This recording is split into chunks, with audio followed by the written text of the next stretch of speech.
Claro, cuando Atilio me invitó a escribir para este número de Voces en el Fénix, seguramente esperaba algún trabajo justificatorio de las relaciones carnales. Porque esa fama tengo, ¿no es cierto?, de profeta de las relaciones carnales. Pero, digamos, se sorprendió bastante porque mi artículo se titula "Y Luis de Elía tenía razón". Subtítulo: El triángulo Argentina, Estados Unidos, Irán, ¿no? Así que sobre eso voy a hablar, y por eso hablo primero porque lo mío es más específico, ¿no? No voy a hablar en términos generales sobre las relaciones con Estados Unidos. Bueno, 9 meses después de su nombramiento como subsecretario de Tierras para el Hábitat Social del gobierno de Néstor Kirchner, el dirigente social Luis de Elía fue sacudido por una noticia. El fiscal Alberto Nisman había pedido una orden de captura contra el expresidente iraní Abkar Hashemi Rafsanjani. De Elía consultó primero con el embajador de Venezuela, Roger Capella, luego acompañado por el diputado provincial Juan Cantuelo. El funcionario anunció que se ponía del lado de Irán.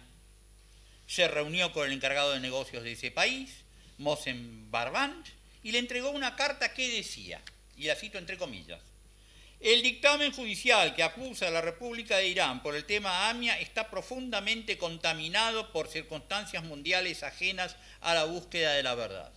La pretensión de Estados Unidos e Israel no parece tener como prioridad esclarecer lo de la AMIA, sino que Argentina rompa relaciones con Irán para tratar de aislarla internacionalmente.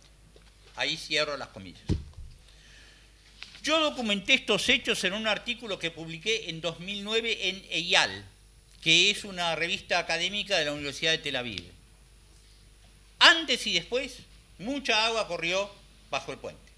Entre otras, primero, Interpol aceptó 6 de las 9 alertas rojas solicitadas por Nisman, librando en 2007 órdenes de detención para un libanés y 5 iraníes. Entre los últimos hay 2 ex candidatos a presidente, un ex ministro de Inteligencia y un ex ministro de Defensa. Segundo, a lo largo de los años siguientes, la causa siguió sin avanzar, como antes, durante los gobiernos de Menem, de la Rúa y Walde. Tercero, en 2013, Argentina e Irán firmaron el dichoso memorándum que proponía la indagación en Irán de los imputados, ya que Teherán jamás los extraditaría. Cuarto, en 2015, el fiscal Nisman acusó penalmente a la presidenta y al canciller argentinos por presuntamente brindar impunidad a los iraníes a través del memorándum. Y finalmente, también en 2015, como sabemos, el fiscal argentino apareció muerto en extrañas circunstancias. Bien, siempre pensé que haber pedido la detención de estadistas tan encumbrados, en vez de limitar la acción de Interpol a personajes menores como Mohsen Rabbani, que era el agregado cultural iraní acusado de haber comprado la Traffic, que supuestamente se usó como coche bomba, era la mejor manera de no conseguir nada. Además, ¿cómo podían existir pruebas válidas que vincularan un atentado en Buenos Aires a la cúpula de la teocracia persa? No obstante, les tengo que confesar que me dejé embaucar, como tantas veces en la vida, ¿no? Creí que parecía evidente que existía evidencia de algún tipo de involucramiento iraní. Me parecía tan obvio como que Hitler fue un demonio. Para quienes recuerdan que fui asesor de Guido Itela, aclaro que desde 1996 yo venía denunciando públicamente la obstrucción de la justicia perpetrada por Carlos Menem y el banquero que presidía la DAIA, Rubén Beraja. Lo hice en discursos para Memoria Activa y en alguna entrevista para el Miami Herald, en pleno menemato. Pero nunca tuve dudas acerca de la responsabilidad de Irán. Producida la muerte de Nisman, sin embargo, decidí pasar a una acción investigativa casi policial. Me llamaba la atención la ausencia de pruebas y el exceso de conjeturas en la denuncia del fiscal contra Cristina Fernández de Kirchner. También me sorprendía una curiosa reiteración. Nisman había intentado poner presos a 3 presidentes, Rafsanjani en 2006, Menem en 2008 y Cristina Fernández en 2015. No un presidente, como cuadraría a la ambición de cualquier fiscal que se precie, sino 3. En verdad, Nisman fue en vida un auténtico cazador de elefantes. Y si además se había dejado tentar con la posibilidad de participar en el gran juego de la geopolítica mundial, subordinando la búsqueda de la verdad en la causa AMIA a objetivos, entre comillas, más importantes, eso me pregunté. Más importantes, entre comillas, como el de frenar a Irán, polo de un presunto eje del mal. La pregunta, les confieso, conmovía los cimientos de mi fe en Occidente. Que la pulsión narcisista de Nisman de ir tras presidentes hubiera tenido como etapa intermedia a la casa de Carlos Menem era significativo, debido a la filtración de información secreta muy embarazosa sobre ese pedido de procesamiento. Gracias a Wikileaks conocí detalles sabrosos acerca de esa acusación y de sus repercusiones a puertas cerradas. Fueron aportados por un cable confidencial del 29 de mayo de 2008, enviado por la Embajada norteamericana a la CIA y al Departamento de Justicia de Estados Unidos. Allí se cuenta de cómo Nisman explicó a los norteamericanos sus razones para imputar a Menem por obstrucción de la justicia. Los estadounidenses manifestaron preocupación ante la posibilidad de que esa medida disparara la atención respecto de Irán, lo disipara, ¿no es cierto? Y el fiscal intentó convencerles de que eso no ocurriría. No tuvo éxito. Según el escriba de la embajada, la, entre comillas, defensa de Nisman sonaba, entre comillas, hueca. Se tenía que defender por el hecho de haber involucrado a otra persona, ¿no es cierto?, desviando la atención de Irán. El fiscal pedía el procesamiento de Menem porque sospechaba que había protegido a Alberto Canore Edul, a su vez sospechado de facilitar la logística local del atentado. Pero Nisman no pudo proveer a los norteamericanos prueba más convincente acerca del involucramiento del exmandatario que conjeturas acerca de la lealtad que éste habría creído deber a una persona que, 3 generaciones atrás, provenía de la misma aldea siria que sus propios antepasados. Y ese vínculo ancestral ni siquiera estaba probado. Con ironía, el escriba yanqui apuntó, comillas, interesante, frente al discurso de Nisman respecto de la generosidad de Menem con sus, entre comillas, amigos.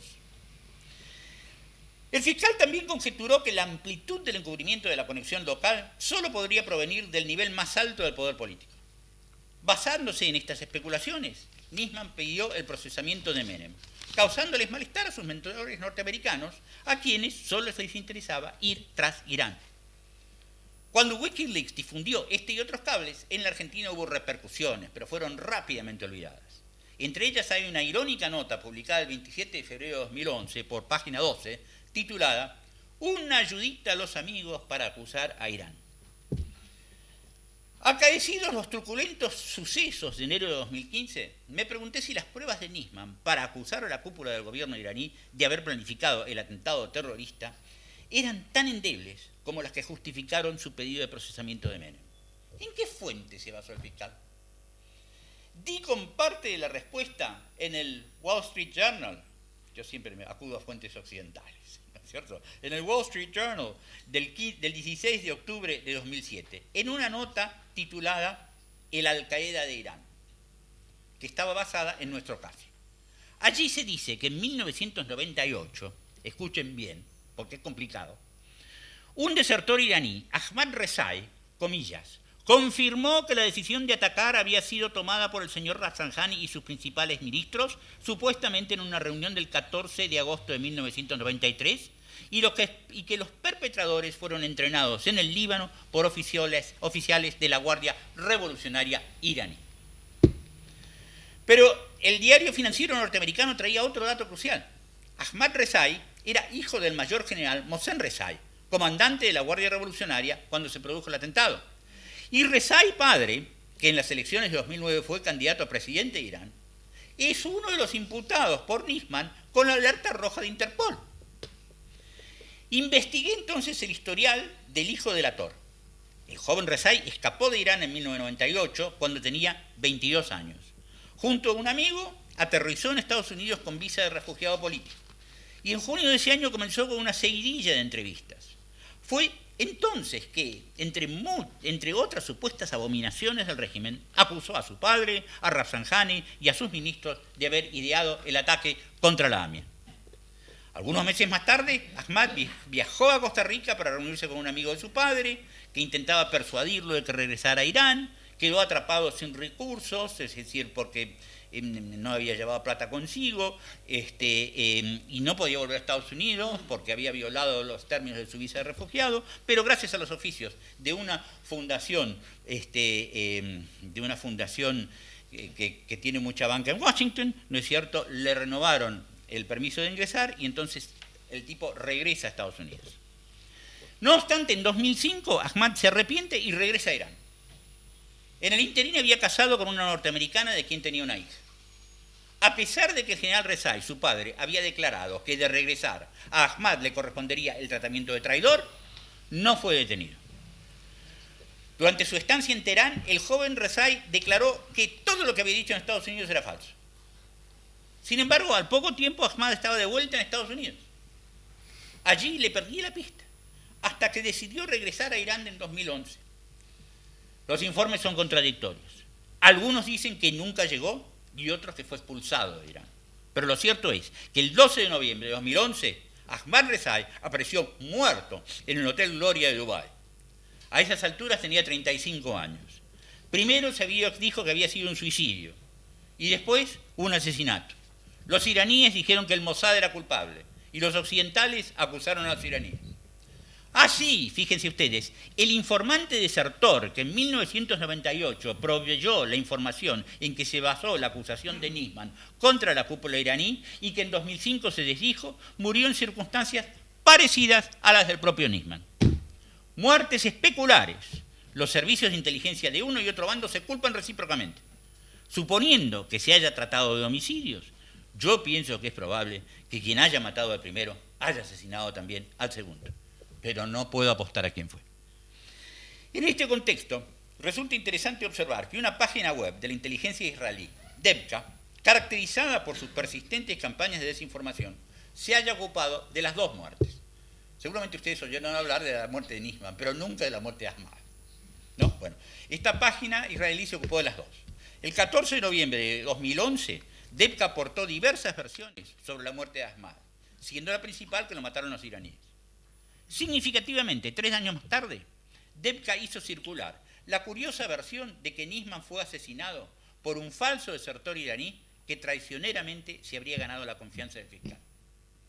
El informe del 19 de febrero de 2015 afirmó que desde hacía 9 años el actual ministro de Inteligencia de Irán y su predecesor venían buscando alguna forma de detener al heroico Nisman.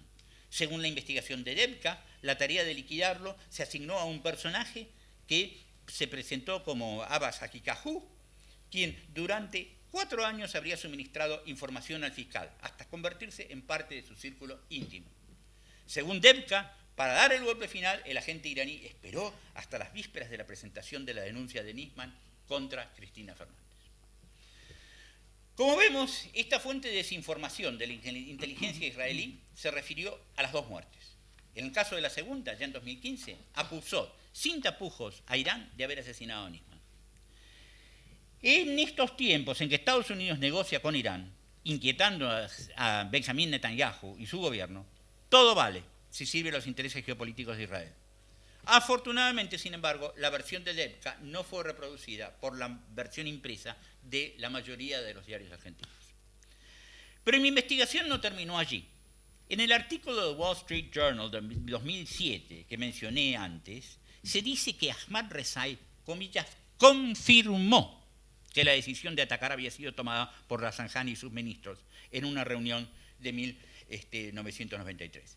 El verbo confirmar está bien utilizado, porque esa misma información había sido brindada por Abolghasem Mesbahi, conocido como el testigo C, y a este sí lo recuerdan ustedes, ¿no es cierto? Conocido como el testigo C mientras su identidad permaneció secreta.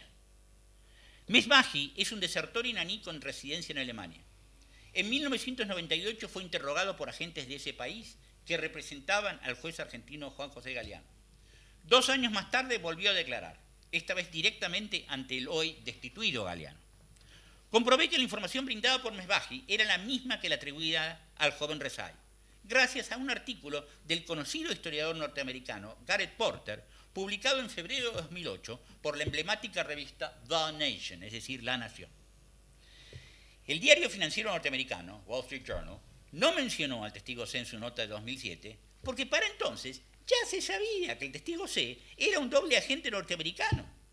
Mesbahi había sido un funcionario alto de la inteligencia iraní que trabajaba para Washington. En 1996 desertó y se estableció en Alemania.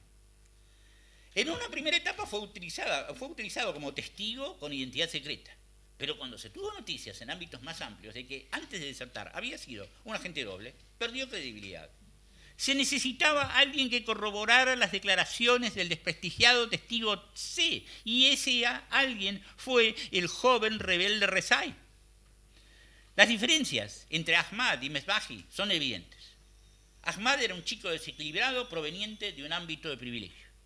En cambio, el testigo C es un mercenario confiable. Por eso sigue con vida y prosigue con su trabajo. Sí, en 5 minutos he terminado. Por cierto, en 2014, Mesbahi fue el entrevistado principal de un documental producido por Al Jazeera titulado Lockerbie. ¿Qué es lo que realmente sucedió? ¿Se acuerdan de Lockerbie? Ali Mesbahi alegó que, aunque el famoso atentado de 1988 contra el vuelo 103 de Pan American fue, como siempre se dijo, obra de los libios, en realidad había sido ordenado por el Ayatollah Khomeini. Como se ve, al día de hoy, Mesbahi continúa con su solapada misión de desprestigiar al régimen de Teherán. El artículo de Gareth Porter en The Nation porta un título elocuente: El montaje de Bush sobre el terrorismo iraní en la Argentina. En realidad, no existen evidencias de que Irán haya sido responsable de ninguno de los 2 grandes atentados terroristas perpetrados en la Argentina. La acusación de que el atentado contra la AMIA fue planeado por Rafsanjani y sus ministros parece totalmente fraudulenta. Ni el joven Rezai ni el testigo C son confiables. Ni siquiera hay evidencia contundente contra el agregado cultural Rabbani. Pero estos razonamientos son secundarios cuando consideramos otros datos aportados por Porter. Primero, en mayo de 2008, James Chick, ¿se acuerdan de Chick? El hincha de San Lorenzo, embajador de Washington en Buenos Aires cuando se produjo el atentado, le dijo al autor: según mi entendimiento, jamás hubo verdadera información sobre un involucramiento iraní. Segundo, en junio de 2007, William Brentzick, jefe de la sección política de la embajada, le aseguró al autor que la investigación del atentado contra la AMIA se construyó sobre, comillas, un muro de premisas, la más importante de las cuales era que había sido un ataque suicida y que esto se consideraba, comillas, evidencia prima facie de un involucramiento del Hezbollah y por lo tanto de Irán. La prioridad norteamericana e israelí era desprestigiar y aislar a Irán. Descubrir la verdad les importaba poco y nada. Para el Wall Street Journal esto era obvio. El 15 de enero de 2008 publicó un artículo titulado Estados Unidos usa investigación para presionar a Irán. Allí se dice, como si tal cosa, que las alertas rojas de Interpol contra los funcionarios iraníes se consiguieron gracias a las presiones de diplomáticos norteamericanos. La paradoja es que Luis de Lía advirtió la manipulación y tuvo la entereza de denunciarla, perdiendo su cargo de funcionario al hacerlo. Nunca más fue funcionario. No es imposible que Irán haya estado detrás del atentado, pero no hay evidencia de que así fuera. El montaje parece asociado a la misma trama que llevó a Netanyahu al Congreso de Estados Unidos para intentar frustrar el pacto entre Teherán y Washington, mencionando de paso los atentados de Buenos Aires. En los hechos, la memoria de los 85 muertos de la AMIA se puso al servicio de los intereses geopolíticos de Estados Unidos e Israel. Lo hicieron Nisman, Ladaya y sus aliados extranjeros. Y esto es demasiado. Too much, incluso para el realismo periférico. Gracias.